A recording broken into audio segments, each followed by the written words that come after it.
Tuhan bersamamu. Inilah Injil suci menurut Matius. Sekali peristiwa, Yesus dibawa oleh Roh ke padang gurun untuk dicobai iblis. Setelah berpuasa 40 hari dan 40 malam, akhirnya Yesus pun lapar. Lalu datanglah si penggoda dan berkata kepadanya, "Jika engkau putra Allah, perintahkanlah supaya batu-batu ini menjadi roti." Tetapi Yesus menjawab, "Ada tertulis, manusia hidup bukan dari roti saja, tetapi dari setiap firman yang keluar dari mulut Allah." Kemudian iblis membawa Yesus ke kota suci dan menempatkan dia di puncak bait Allah. Lalu iblis berkata kepadanya, "Jika engkau putra Allah, jatuhkanlah dirimu ke bawah, sebab ada tertulis mengenai engkau, Ia akan memerintahkan malaikat-malaikatnya, dan mereka akan menerima engkau di atas tangannya, supaya kakimu jangan terantuk pada batu." Yesus berkata kepadanya, "Ada pula tertulis, janganlah engkau mencobai Tuhan Allahmu." Setelah iblis itu membawa Yesus ke atas gunung yang sangat tinggi dan memperlihatkan kepadanya semua kerajaan dunia dengan kemegahannya, iblis berkata kepadanya, "Semua ini akan kuberikan kepadamu jika engkau sujud menyembah aku." Lalu berkatalah Yesus kepadanya, "Enyahlah iblis, sebab ada tertulis, engkau harus menyembah Tuhan Allahmu, dan hanya kepada Dia sajalah engkau berbakti." Sesudah itu iblis meninggalkan Yesus, dan lihatlah, malaikat-malaikat datang melayani Dia. Demikianlah sabda Tuhan.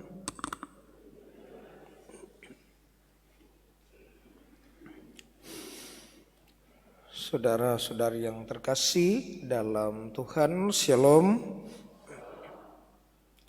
Sejak awal penciptaan manusia, penggodaan dari si jahat untuk menggagalkan karya Allah sudah terjadi.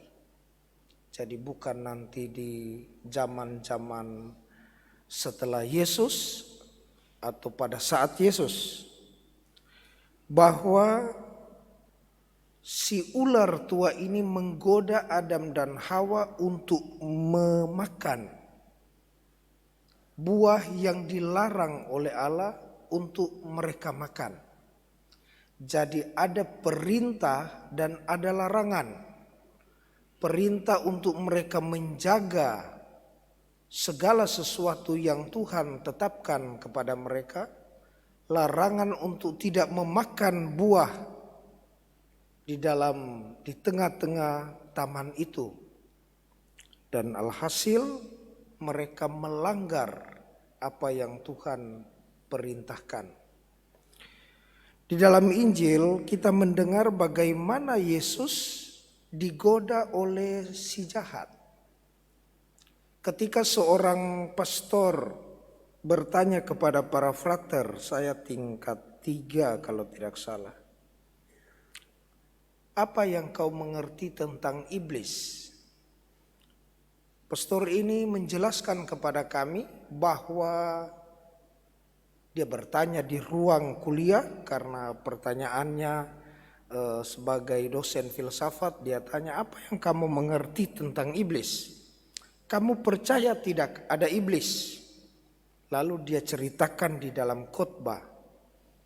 Dan dia bilang, "Saya sangat-sangat sedih karena tidak ada satu orang frater pun yang bisa menjawab pertanyaan itu."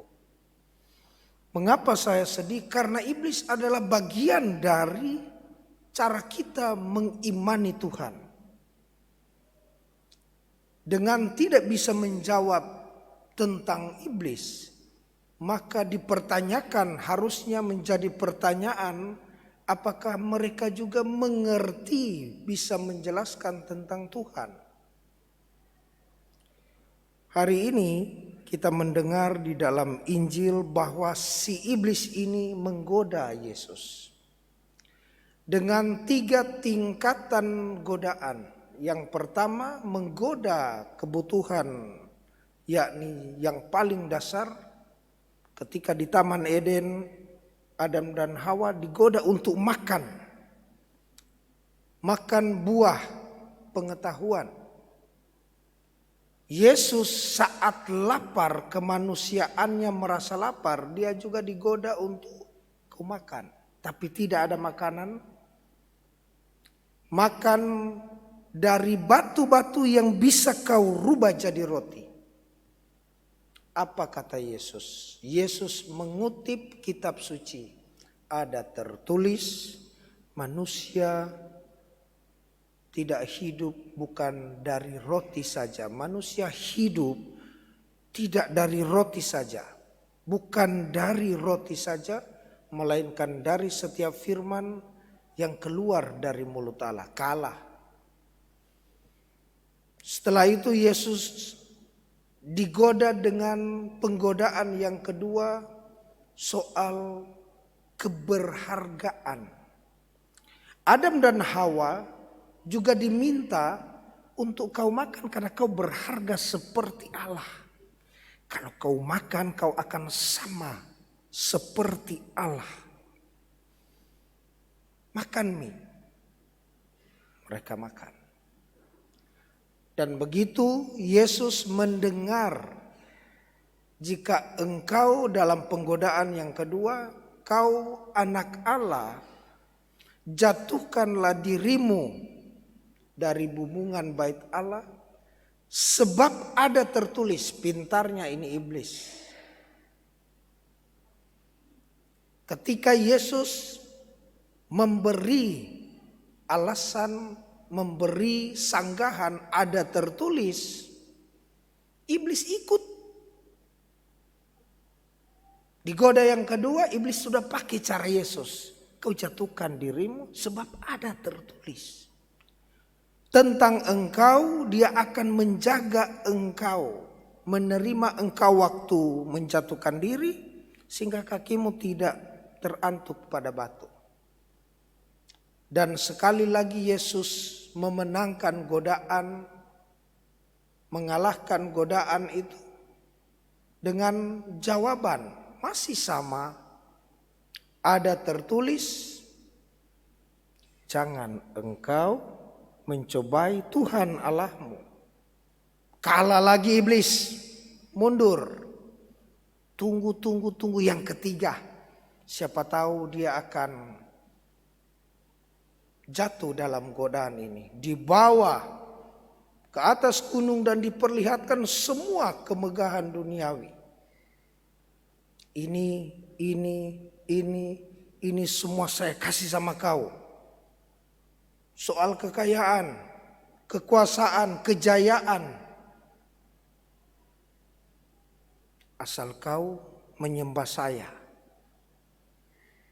Di sini Yesus langsung bereaksi. Yesus langsung mengeluarkan kewibawaan ilahinya. Enyahlah engkau. Jangan engkau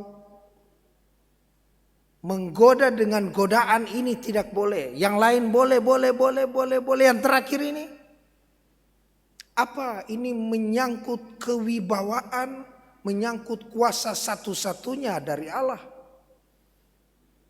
Enyahlah iblis, engkau hanya bisa sembah Tuhan Allah. Aku Tuhan Allah dan kau yang harus sembah. Bukan aku yang harus sembah. Karena ada tertulis, hanya kepada Dia engkau sembah dan kepada Dia engkau berbakti. Iblis pergi.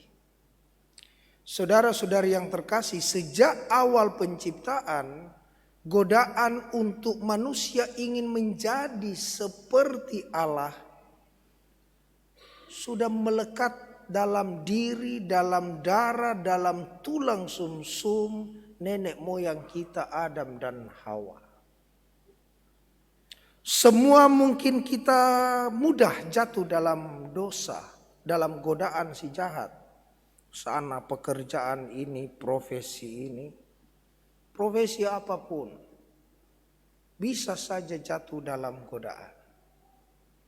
Tetapi satu hal yang kita pelajari pada hari ini dalam minggu pertama Prapaskah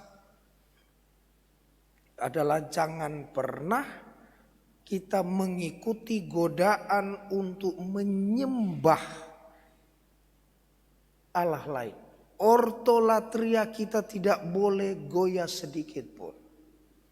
Bahkan ketika sebagai seorang pastor mengajak Anda untuk berdoa di luar ortolatria, Anda harus berani mengatakan tidak, pastor.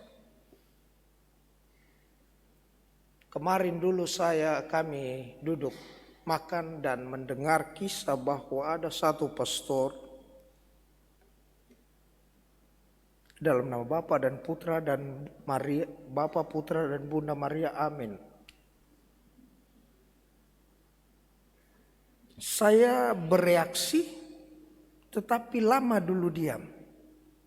Ini teologi hampir 10 tahun tentang Tritunggal.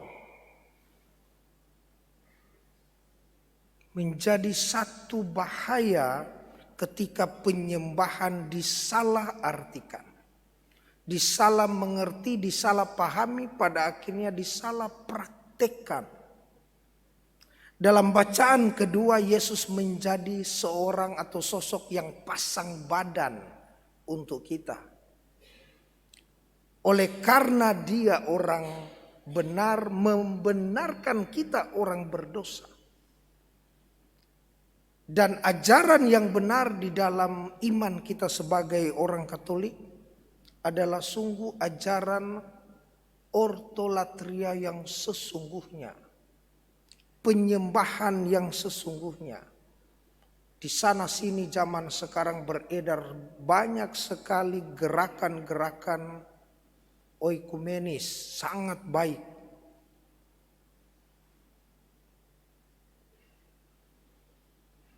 Saya hampir akan terceritakan ini, tetapi ini secara spontan muncul, tapi saya harus dengan bijaksana belum demi menjaga nama baik umat kita.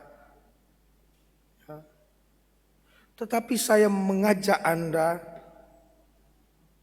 dalam iman yang sama, kalau temukan ini, datang konsul. Datang cerita, pastor, begini saya merasa seperti ini, pastor. Sekali lagi datang bicara. Saya tidak larang umat. Ya, hak mereka demi kebahagiaan mereka. Yang menyedihkan adalah pastor, saya merasa bertumbuh di sana. Kodong, selama ini kau jadi biji yang mati yang tidak pernah tumbuh di gereja ini. Saya ajak berdoa. Saudara-saudari yang terkasih, memang lagu ku tak pandang dari gereja mana, asal kau berdiri atas firman-Nya benar. Tetapi sebagai umat Katolik pada pagi hari ini, pada Minggu Prapaskah yang pertama, godaan-godaan apapun yang muncul kadang menyerupai seperti kutipan si jahat. Sebab ada tertulis. Ada firman dari Allah memang, tapi si jahat boleh pakai. Sebab ada tertulis.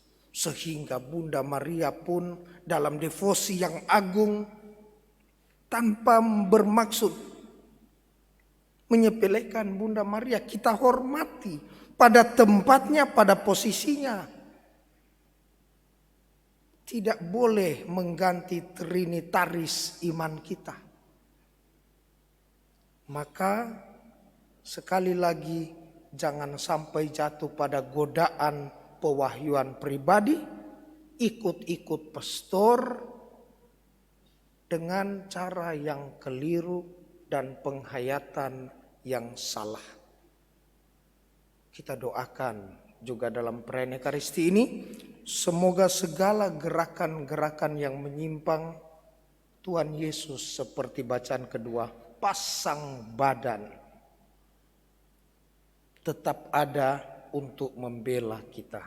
Semoga demikian. Amin.